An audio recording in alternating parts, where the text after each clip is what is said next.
Tu camino profesional ha sido largo. Eres maestra de educación especial, psicóloga y musicoterapeuta. ¿Cómo ha sido este recorrido?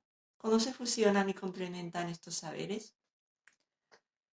Bueno, pues la verdad es que yo me metí a estudiar Magisterio de Educación Especial, pero como tal nunca tuve vocación de maestra, sobre todo para trabajar en el sistema educativo más formal o el que tenemos en la mayoría de colegios. La verdad que nunca tuve vocación de esto, pero sí que me interesaba el tema de la pedagogía, la infancia, el funcionamiento del cerebro de los niños, en los casos como prototípicos y en los casos especiales, ¿no? Y por eso decidí estudiar educación especial.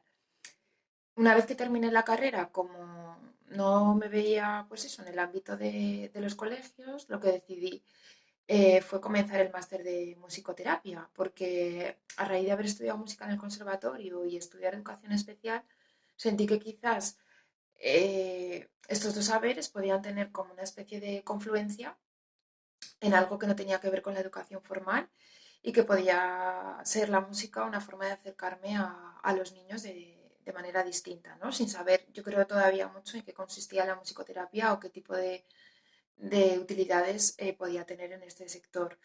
Y una vez que ya me metí en el ámbito de la musicoterapia, pues me di cuenta de todas las carencias que tenía a la hora de trabajar en temas más relacionados con la salud. Y de ahí a empezar a estudiar psicología por la UNED. Y bueno, digamos que en realidad yo creo que la base de mi interés siempre ha sido un poco el ser humano, sobre todo en el comienzo y el final de la vida, y que la formación oficial al final han sido unos títulos que me han servido para poder ir dando forma a lo que es a día de hoy el proyecto Musicare. Entonces, bueno, yo sí que siento que con todo lo que he estudiado, como que puedo tener una visión bastante amplia de lo que implica gestar un hijo, desearlo, criarlo y acompañarlo en su proceso de vida en general. ¿En qué consiste Musicare? ¿Qué tipo de actividades impartes? Bueno, pues Musicare realmente está en transformación, como estoy yo a nivel profesional, pero yo creo que sobre todo Musicare a día de hoy es un proyecto centrado en el acompañamiento a los procesos de crianza, de maternidad, paternidad, en todo lo que abarca esto, ¿no? Desde, como decía antes, desde el deseo o no de tener un hijo hasta las circunstancias que se pueden dar en su gestación, nacimiento y crianza. Entonces, se ofrecen diferentes servicios donde a través de la musicoterapia y desde mi acompañamiento general, pues desde lo que he estudiado, ¿no? Desde maestra o psicóloga, vamos acompañando esos procesos. Entonces, concretamente hay actividades para embarazadas, para bebés, niños, hay acompañamiento a procesos de fertilidad y duelo gestacional y perinatal, y luego hay actividades también para mamás con hijas, mamás con hijos. ¿Puede la música hacernos más felices? ¿Todos estamos capacitados para crecer, disfrutar y mejorar desde la música? Bueno, más que más felices, la música para mí nos conecta más con el ser humano que somos. Nacemos, bueno, pues siendo un tipo de criaturas a lo mejor no contaminadas por lo que es el sistema social que a día de hoy está como muy desconectado de lo que es el sentir en general. Y creo que la música sí que sirve para que volvamos a conectar con ese sentir humano y hacernos como más personas. Y bueno, hay personas que son más felices, otras menos. El ser humano en realidad tiene como diferentes estados anímicos y son todos válidos, pero lo importante es poder sentirlos, poder permitirlos y creo que sí que la música puede ayudar a conectar con eso. ¿La musicoterapia goza del lugar que se merece en España? Bueno, yo creo que cada vez va ocupando un poquito más de espacio. La verdad que hay muchas asociaciones y entidades y personas a nivel individual que sí que se están movilizando por esto, pero creo que en general el concepto de salud que tenemos en nuestro país pues es diferente a lo mejor al que pueden tener en otros países, donde otro tipo de terapias y bueno, lo que es la salud en general, ¿no? Se entiende de otra manera. Y yo creo que a día de hoy en nuestro país, pues a este nivel falta mucho por hacer, pero es verdad que sí que se va avanzando. Bueno, van cambiando las cosas. ¿En qué consiste tu trabajo con embarazadas? ¿Cómo empezaste a trabajar en este área?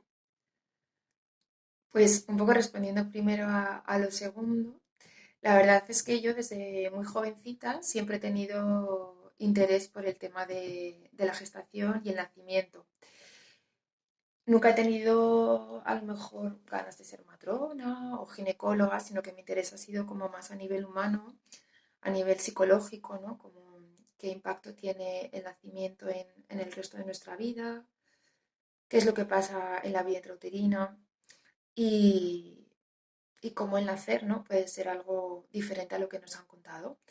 Entonces, bueno, con todas esas inquietudes que yo he tenido siempre, no siempre, pero desde bastante joven, pues llegó un momento en que descubrí que había diferentes herramientas, desde la musicoterapia, desde el canto prenatal, el canto maternal carnático, diferentes técnicas, metodologías y corrientes que tienen que ver con el sonido, con la voz, con la respiración, que podían servir para que las mamás puedan vivir una gestación más consciente, más tranquila, más amorosa y que esto tenga una repercusión directamente en los nacimientos y en la crianza de estos bebés, en cómo ha sido su vínculo con las mamás y concretamente los nacimientos que puedan ser, pues bueno, sobre todo más amorosos, ¿no? Porque a veces el nacimiento, aunque deseemos que sea fisiológico, finalmente no es así, pero pase lo que pase, ¿no? Que las circunstancias puedan ser lo más amorosas posibles para mamá, bebé y para la familia en general.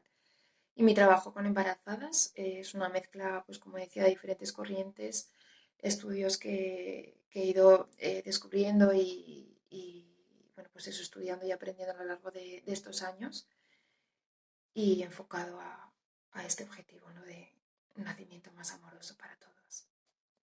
Imaginamos que desde tu profesión te habrás topado con muchos prejuicios en lo referente a la maternidad. ¿Cuáles son los principales? ¿Por qué crees que ocurren? Bueno, yo creo que la maternidad está llena como de prejuicios, historias. Me viene algo como, no sé, o sea, hay muchas cosas, ¿no? Pero una de las áreas con las que yo más trabajo es con bebés, bueno, con bebés niños hasta 3 años. Y es curioso porque todavía a día de hoy se nos olvida muchas veces que un bebé es una persona pequeñita, pero es una persona que siente, que tiene miedo. Y me parece muy interesante el hecho de que esto no sea como un saber social y todavía pongamos en duda muchas veces cuando tiene un bebé miedo, cuando un bebé se asusta, como que nos preguntamos por qué, ¿no? ¿Por qué le pasa esto? Y si extrapolamos esa situación a un adulto, vemos totalmente el sentido. Decimos, claro, pues es que se ha asustado, pues porque ha sido abandonado, porque no le has dado una explicación de un imprevisto. Y sin embargo, con los bebés no, ¿no? Todavía esto se nos olvida.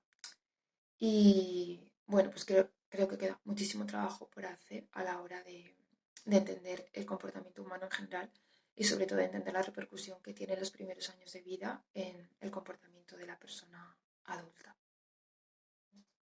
Hoy en día, las mujeres seguimos teniendo presión social respecto a cómo vivir la maternidad. Sí, las mujeres en general tenemos presión de muchísimas cosas y para mí la maternidad es uno de los estados más vulnerables que existen y donde creo que las mujeres viven más violencia, porque creo que hay un juicio constante sobre cómo hacer las cosas, cómo no hacerlas, y además de ese juicio lo que hay es una falta de libertad para poder elegir realmente cómo decides gestar, cómo decides dar a luz, cómo decides criar. Creo que el sistema no está preparado en absoluto para acompañar estos procesos y, y especialmente cuando hablamos de situaciones de mujeres que no tienen a lo mejor privilegios que podemos tener otras personas. Y bueno, es complicado, sí, maternar. Creo que todavía queda mucho, mucho, mucho trabajo por hacer a muchos niveles logístico, organizativo. Y bueno, está relacionado con lo que decimos, ¿no? Con que a lo mejor todavía no entendemos la importancia del nacimiento y la repercusión que esto tiene en la vida del ser humano, del niño, y por supuesto de las mamás, ¿no? De cómo viven esa crianza y esa maternidad. ¿Qué rol juegan los padres hoy en día en el proceso de gestación y crianza? ¿Hay en general más implicación? ¿Se les deja el espacio que les pertenece de apego con sus hijos? Bueno, eh, la verdad es que en lo que es mi trabajo, yo siempre he dado espacio a los padres, salvo alguna actividad puntual que es exclusiva solo para mamás. Y, y bueno, la realidad es que siempre hay menor implicación, ¿no? Que las mamás en lo que yo hago. Yo puedo hablar de las personas que vienen a mi trabajo. Con el tema del embarazo, sí que vienen papás de vez en cuando que están interesados y algunos se implican un montón. Pero bueno, a veces, aunque sea por temas logísticos, pues al final hay más mamás. En las actividades de juego con música, de vínculo con música, sí que vienen más papás. A veces son ellos los que necesitan ese espacio, ¿no? Para estar con su niño. Pero bueno, siguen viniendo más mujeres.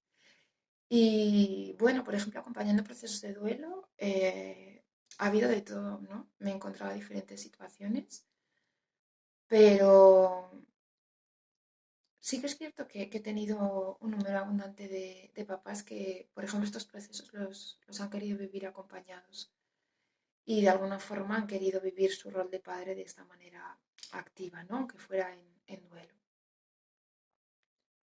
¿Qué tabúes sigue habiendo en lo referente a la maternidad, paternidad hoy en día? ¿Cómo se pueden afrontar? Bueno, yo creo que un poquito, ¿no? Es lo que hablábamos antes. Creo que estamos en una sociedad donde sentir es muy complicado, donde mostrarse, sobre todo lo que son las emociones que se conocen más como negativas, no hay espacio. Entonces, pues para empezar, ¿no? Desde el deseo de tener un hijo, no tenerlo, pues muchas veces no se habla, ¿no? O con el tema de la fertilidad o las pérdidas gestacionales, hay enormes tabús, ¿no? De cómo debería ser la llegada de un hijo, luego cuando nace el bebé, ¿no? También bueno, pues tiene que dormir tanto, tiene que comer tanto, tiene que ser así. Creo que todavía hay como una especie de imaginario de cómo debe ser la maternidad que hace que las personas no puedan vivir libremente la maternidad como desean. También es cierto que creo que a veces hay una falta de responsabilidad porque hay personas que sí que pueden acceder, ¿no? A cierta información antes de tener un hijo. Y a veces somos siempre con tantas prisas que de repente llega el momento, ¿no? De criar y dices, ay, ¿qué hago? Tal, y cómo se juega con un niño, qué hay que hacer o qué necesita. Y creo que, bueno, esto más que un juicio hacia nadie es un problema social, ¿no? De que vivimos como muy desconectados de la maternidad. Entonces, tenemos una serie de imaginarios, ¿no? En la cabeza, como de concepciones, que nos dicen cómo tiene que ser. Y luego, pues, el tema de la culpa, ¿no? Muchas mamás se sienten súper culpables cuando a lo mejor han vivido experiencias donde no han estado cómodas con su bebé o donde han sentido que a lo mejor no les apetecía ser madres, aunque fuera en un momento puntual. Y todo esto genera como mucha culpa y bueno, son temas súper tabús. O sea, tabús hay muchos. Actualmente hay nuevas estructuras de familias, madres solteras, papás gays, etc. ¿Cómo te repercute eso en tu trabajo? Pues directamente, en principio, en nada. Simplemente yo creo que cada situación familiar es diferente y por lo menos en mi trabajo yo trato de acoger a cada familia con la circunstancia que trae a nivel de historia familiar y eso no tiene que ver con esa estructura muchas veces, sino con la historia más de cada una y de cada uno. Mm. ¿En qué consistía tu proyecto La Verita? Bueno, pues la velita era como una sección especial dentro de Musicare dedicada al acompañamiento del duelo gestacional y perinatal que se refiere a la muerte de aquellos bebés que han fallecido dentro del útero al nacer o en los primeros días, primeros meses después del nacimiento. Y era un proyecto de acompañamiento para estas familias. Digamos como que abrí una sección específica para esto dentro del proyecto. No me apetecía que tuviera este nombre especial. Y, y un poquito eso. Consistía sobre todo en terapia individual y a veces hacían talleres de grupo. ¿Por qué crees que cuesta tanto enfrentarse a la muerte? Porque duele mucho. Causa mucho dolor. Remueve mucho nuestras estructuras de vida, nuestros proyectos de vida. Y no es fácil en una sociedad donde se niega el dolor, no hay espacio y donde no nos enseñan a acompañarlo. Y si no nos sabemos acompañar el dolor, pues es muy complicado poder expresarlo luego. ¿Cómo era la metodología de trabajo para las personas que acudían a la velita? ¿Qué se hace en estos casos? Pues al final cada acompañamiento es único porque cada duelo es único. Cada persona vive sus duelos según su historia familiar, su historia personal y bueno, mi metodología de trabajo está fundamentada en, como todo lo que yo hago, ¿no? Desde donde yo he estudiado como psicóloga, maestra, musicoterapeuta y al final adaptaba los recursos que yo tenía al acompañamiento de cada familia según sus necesidades y según el momento que estaban viviendo. ¿Cómo podemos apoyar a familiares o amigos que hayan vivido una pérdida gestacional o perinatal? Bueno, para mí se trata sobre todo de acompañar en lo que las familias necesiten, en expresar su dolor, su amor, sus miedos, lo que sea, ¿no? Siempre validar y dar espacio a lo que las personas necesitan expresar, en este duelo y en cualquier otro, ¿no? Poder dar espacio y sobre todo no, pues eso, no negar nunca lo que cada persona siente y cómo lo siente. Los hospitales, centros de salud están preparados para dar un trato idóneo y el apoyo necesario en estos casos. Bueno, pues hay hospitales que por suerte y gracias sobre todo a las asociaciones de cada ciudad que se han movilizado para poder crear protocolos, algunos hospitales, como digo, sí que tienen servicios para cuando se dan este tipo de situaciones, cuando fallece, sobre todo cuando se dan muertes gestacionales avanzadas al final del embarazo. Sí que hay centros de salud que, bueno, que a lo mejor pueden informar de si sucede esto, qué hacer, pero la verdad que no. Simplemente es eso. En algunos hospitales concretos sí que tienen protocolos donde se da cierta información a los padres para que por lo menos el primer momento de la pérdida pueda ser vivido con un poquito más de cuidado. Como digo, sobre todo es en pérdidas gestacionales avanzadas, porque todo lo que tiene que ver con primer, segundo trimestre en general no está nada cuidado, todavía se tiene como esa idea colectiva, ¿no? De que como era pronto, no duele. Y bueno, pues cada pérdida es única y nadie somos nadie para decir cómo le tiene que doler o no a una familia. Y está claro que lo ideal es que sí que existiera por parte de los hospitales un acompañamiento en estos casos, pero la realidad es que sobre todo en primer trimestre y segundo, pues no, no hay tanto este acompañamiento o prácticamente nada. Hay mucho que hacer todavía. ¿Tienes nuevos proyectos o áreas de trabajo a la vista? No, nuevos proyectos como tal, no. Lo que sí que tengo un poco la idea de que, bueno, llevo como muchos años como musicare, ¿no?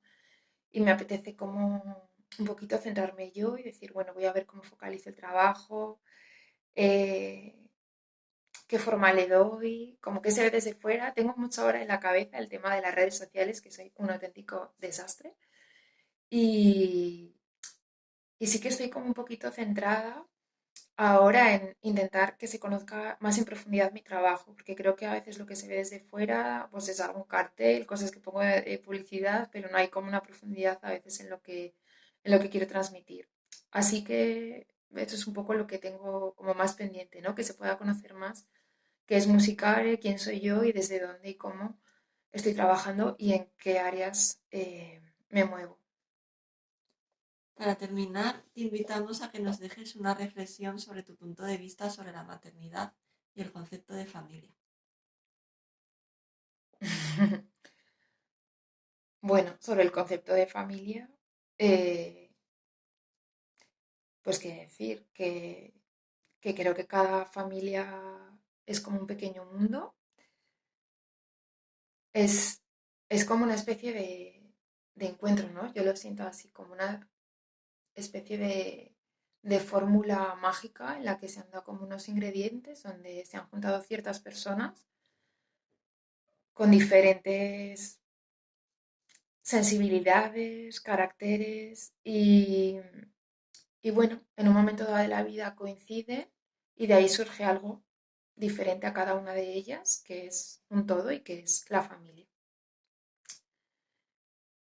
Y me habías preguntado, además, a una reflexión sobre la maternidad, ¿verdad? Eh, bueno, pues me gustaría, sobre todo en relación a la maternidad, como expresar mi deseo de que ojalá cada mujer que decide o no decide ser madre pudiera vivir esta experiencia de manera libre, de manera gozosa y desde sus necesidades más profundas, ¿no? Como que cada una pudiera elegir lo que quiera hacer y que las experiencias de maternidad que le toque vivir, sean las que sean, pues fueran un poquito en esa línea, ¿no? Desde la libertad, la autonomía y desde el gozo de poder hacer lo que cada una necesite. Y yo en eso me voy a centrar. A ver si poquito a poco entre profesionales, familias, pues tratamos de que la maternidad se vaya transformando a algo así. Muchas gracias, Marta. A ti.